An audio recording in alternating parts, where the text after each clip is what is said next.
For over 400 years, we treated the Lost Colony of Roanoke like some sort of American supernatural event-to-ghost story where people simply evaporated into thin air.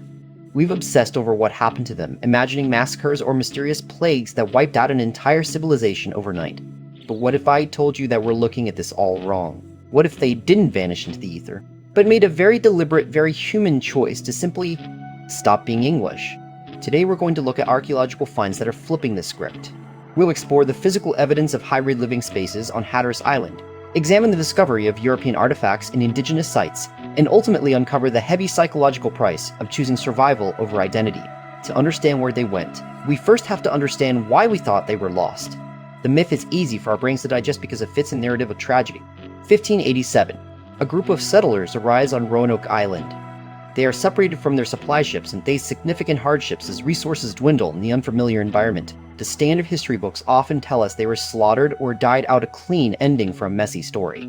But archaeology is starting to get complicated. Recent digs haven't found ghost ruins. They've found signs of life that shouldn't be there. Or rather, signs of life that are strangely mixed. On Hatteras Island, researchers have been digging into Native American village sites, and what they're finding is making historians do some very uncomfortable double takes. They aren't just finding English tools and Indian dirt, they are finding them integrated into the domestic fabric of daily life. Take, for example, this specific piece of evidence, a copper ring of clearly European origin found deep within Native American archaeological layers. It suggests more than just trading. If you were just trading, your stuff stays with you. But this ring and others like it suggest proximity. It points toward English settlers living among the local tribes, likely being accepted into their communities as neighbors, laborers, or even family members. Think about the sheer logistics of that. We're talking about people who were struggling to survive in isolation. They had two options in 1587. Option A was to hold on to their Englishness until they dropped dead, clinging to a sovereignty that no one else could provide. Or Option B. Option B is the radical choice of integration. It's the decision to abandon your clothes, your language, and your legal status in exchange for a bowl of food and a roof that won't collapse. This wasn't just moving houses, this was a strategic migration of survival. If you were one of those settlers, looking at your dwindling grain stores and realizing no ship was coming back, what would you do? You'd look for the people who knew how to survive here, the ones who had been doing it for thousands of years.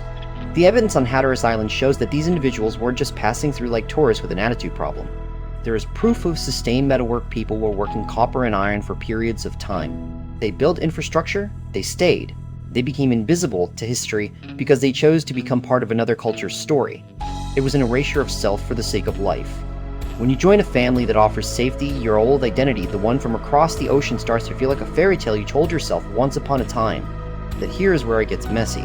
Here's where our current understanding hits a wall, and this is what keeps archaeologists up at night. We have the artifacts, the rings, the tools, the hybrid pottery, but we don't have the genetic map yet. We can see that people were proximate, but was it a mass merger? Did 100 settlers vanish into hundreds of local families over 3 generations until they became indistinguishable?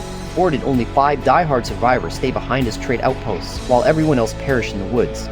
We don't know, and that's the tension of our current era of discovery.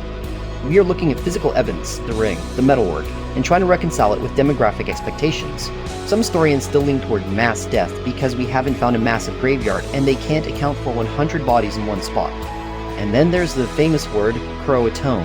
For centuries we treated it like a frantic SOS distress signal carved into wood as people fled for their lives.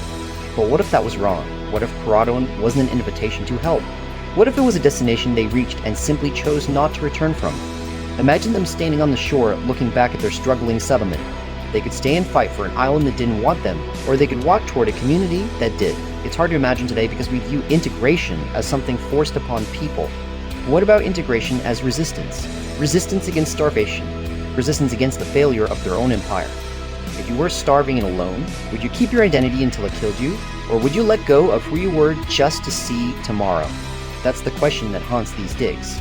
We used to think they were lost. But maybe they weren't lost in space. Maybe they were lost in time, absorbed into a living history so successfully that their own names became whispers and only their copper rings remained as proof of where they had been. It's wild to think about, isn't it? That one of our biggest mysteries might just be a story of people choosing to let go, choosing survival over sovereignty in a way that effectively wiped them off the map. They didn't disappear, they were simply rewritten by their own choices.